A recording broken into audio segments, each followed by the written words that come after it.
Lihat diceritakan kayak apa? Yang saya banggakan sebenarnya ini ada yoyo batik. Saya bikin di tahun 2007. Yoyo batik. Ya. Ini pada saat katanya agak menarik. Pada saat itu ini sebelum Malaysia mengklaim batik dari Malaysia. Ya, benar.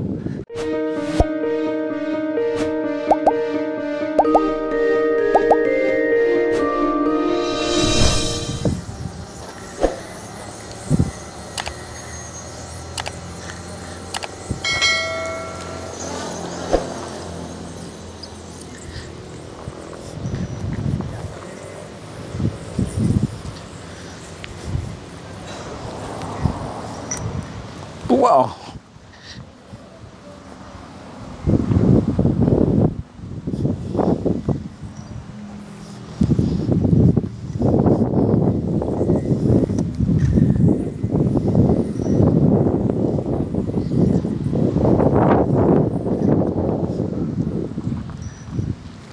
Oke.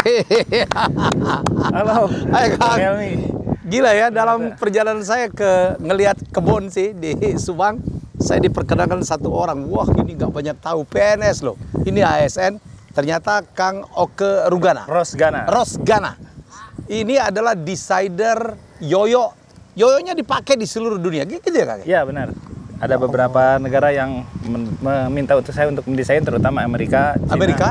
Swiss, Amerika, Cina, Swiss. Wih, Terakhir saya bikin di Amerika. musuh udah kaya raya dong.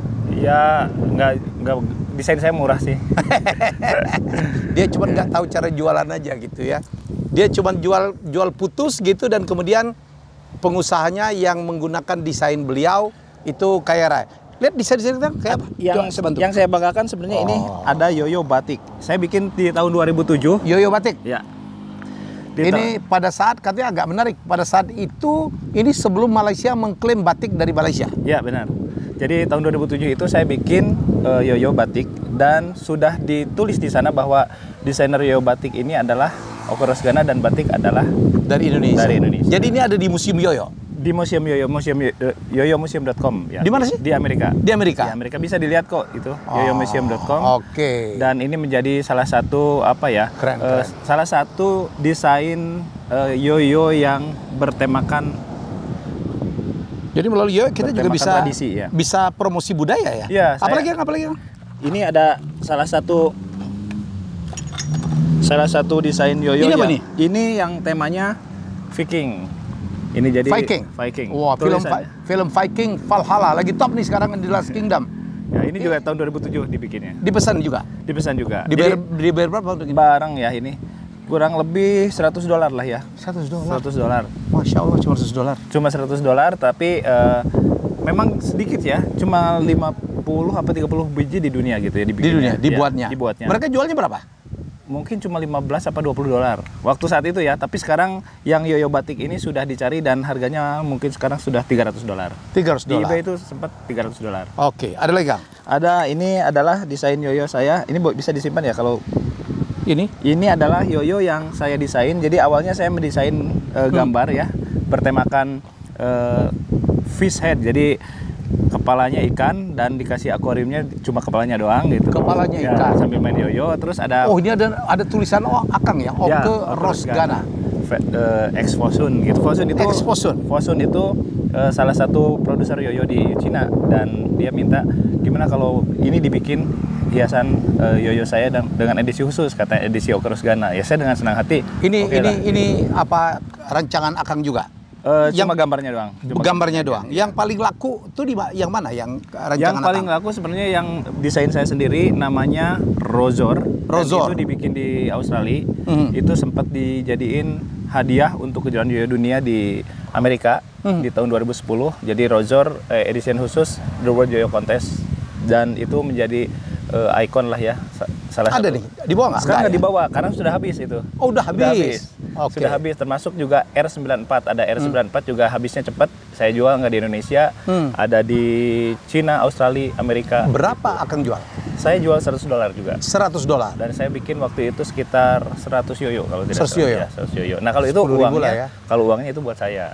Oke. Gitu. Dan udah berapa Desain yoyo Saya kalau yang Kang Oke bikin. pribadi cuma baru 2 ya, Rozor sama R94. Oke. Tetapi kalau desain-desain yang Untuk orang itu saya sudah bikin banyak sekali. Kalau yang kuning ini apa? Yang kuning ini adalah yoyo yang saya bikin terakhir dan dibikin jadi gambarnya saya desain. Jadi ada salah satu produsen namanya Tesis Yoyo itu minta saya untuk mendesain hiasannya edisi khusus buat si Mark gitu, namanya si Mark. Kayak NFT ya?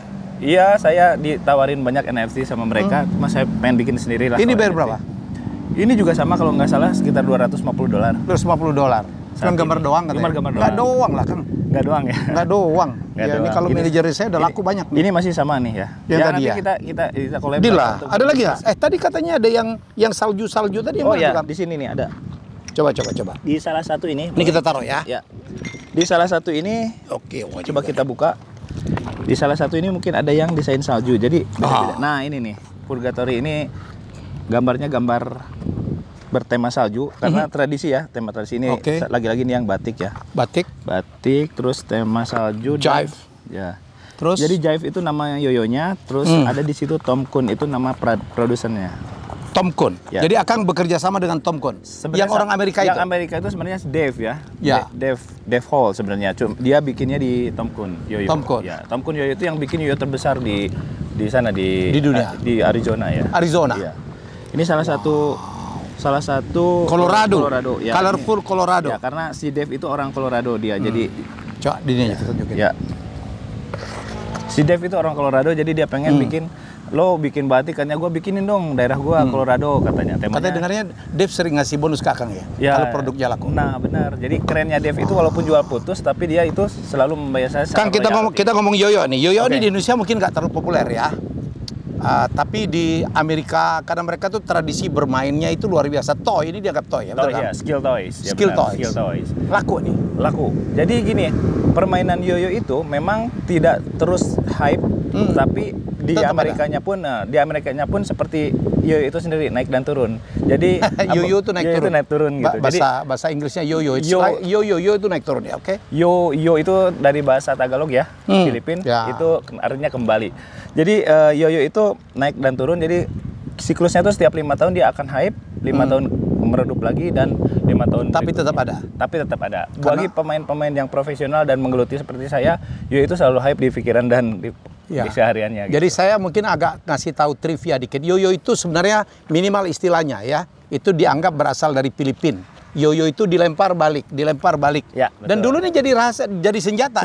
Jadi mereka perang itu mereka lempar pakai yoyo dan kembali. Dia kayak bumerang lah kalau ya, Australia. Betul. Bahkan beberapa orang itu menyebut kalau bumerang juga disebutnya yoyo karena dia kembali. Kembali ya. Jadi salah satu bangsa di sana di Filipina itu orang-orang di sana membuat yoyo sebagai alat berburu. Benar. Alat berburu, Jadi alat perang ya. Alat perang. Jadi Mungkin dipasang-pasangin.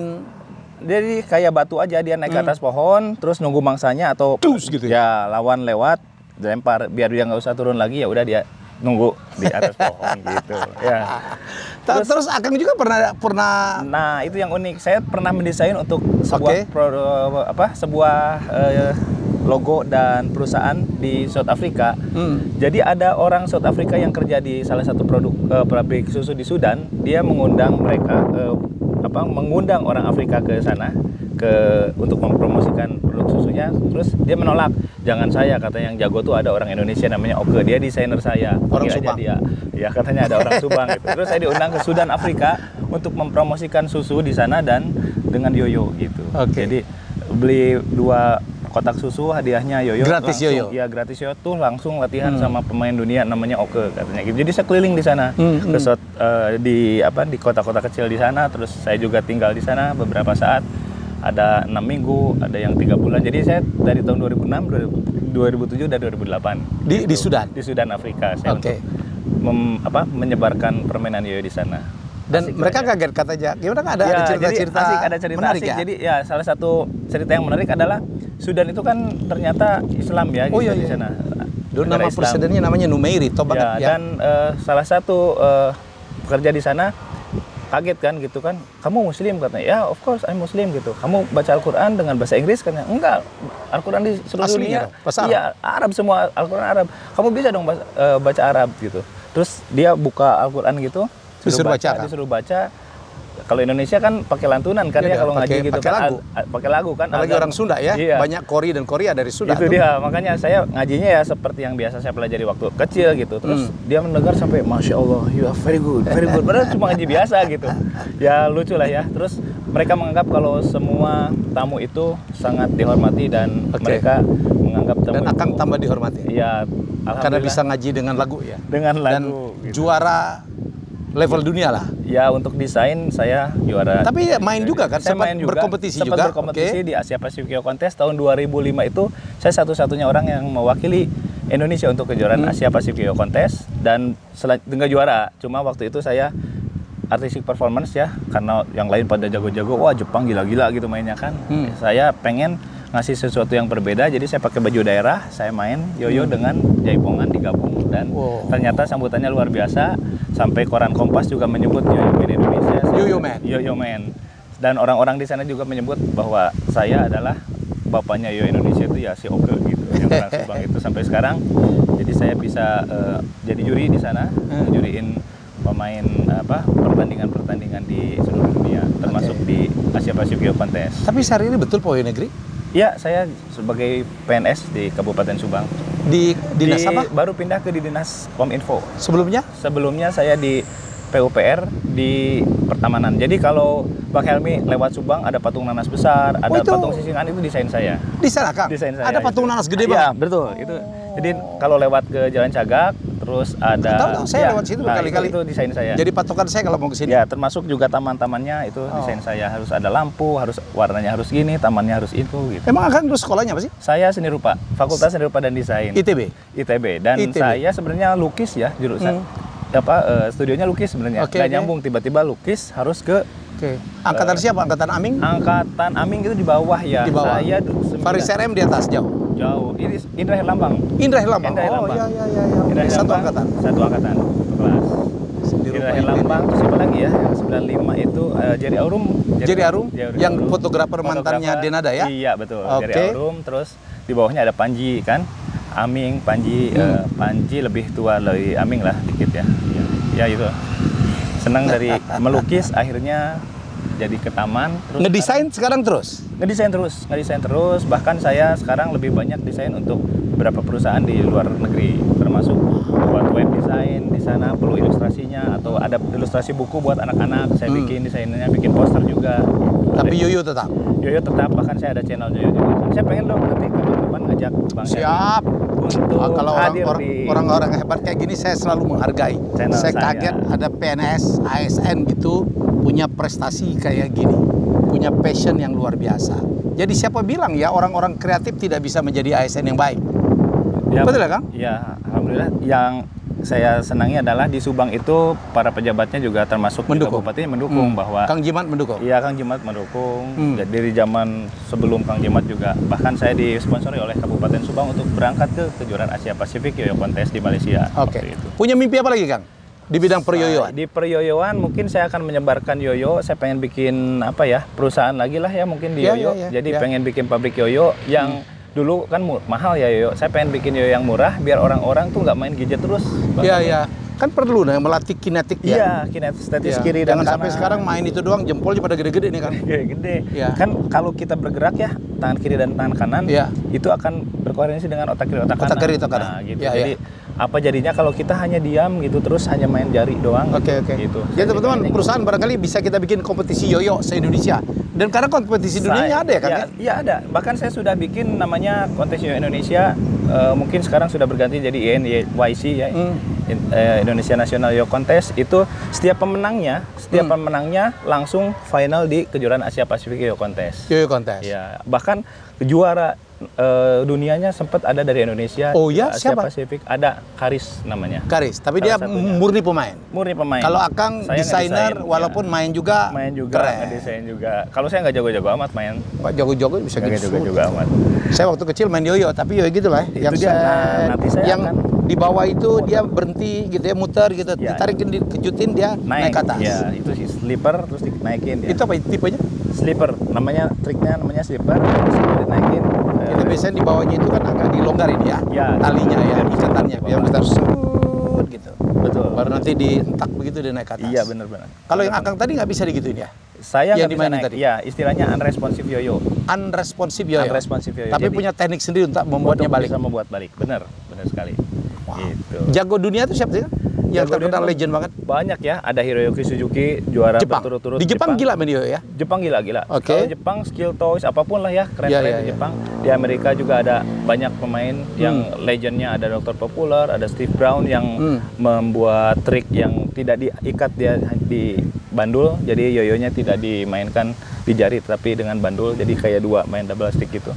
Wow. Terus ada juga yang off string, jagonya juga dari Jepang, namanya Takahiko Hasegawa. Dia membuat trik solo double yoyo tanpa diikat, namanya solo hem. Jadi dia bisa satu tali dua yoyo gitu.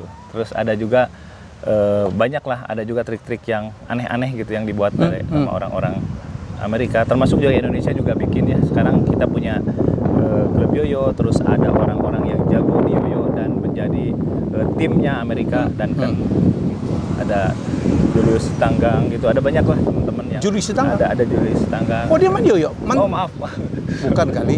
bukan. Kalau itu mah penyanyi ya. Penyanyi tuh. Oh, iya, itu angkatan mah penyanyi. saya juga. Nom Akang umurnya berapa sih? Oke, benar. Sebenarnya itu lu biar kita ngomongin bahwa sebenarnya kita angkatan tua. Jadi waktu saya SD itu saya udah mengagumi Bang Helmy Yahya. Ini Bang Helmy itu buat saya seperti apa ya? Ensiklopedia berjalan.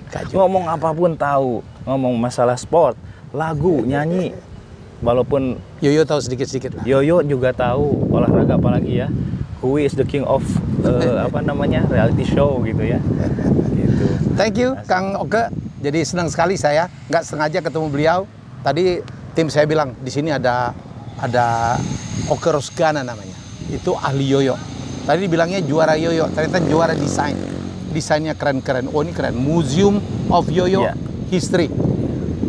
Ini adalah museum di Amerika dan logonya saya bikin. Oke, Akang juga yang buat. Saya yang bikin logonya. Logonya dia yang buat loh. Iya. Oke Kang, Terima kasih senang sekali. Iya, Jadi Bang. saya senang bertemu orang-orang seperti Anda dan hebat sekali ya. Ada bukan di kota-kota besar, ini di Subang ya, dan ternyata kita menemukan seseorang yang sudah berprestasi dunia. Ayo kita membangun Indonesia dari mana saja kita berada. Ini zaman digital, ya borderless, nggak ada lagi batas. Ya. Sukses itu adalah hak semua orang, bukan aja orang-orang kota. Sukses ya Kang. Terima kasih banyak, Bang Helmy.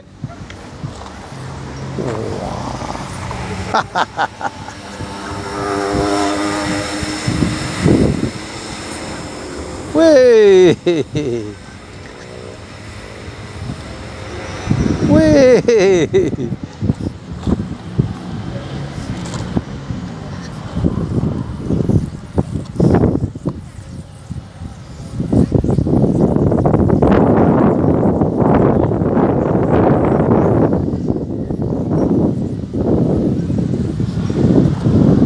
Oke. Terima kasih sudah menonton Helmy Bicara. Jangan lupa untuk like, komen, share, dan subscribe.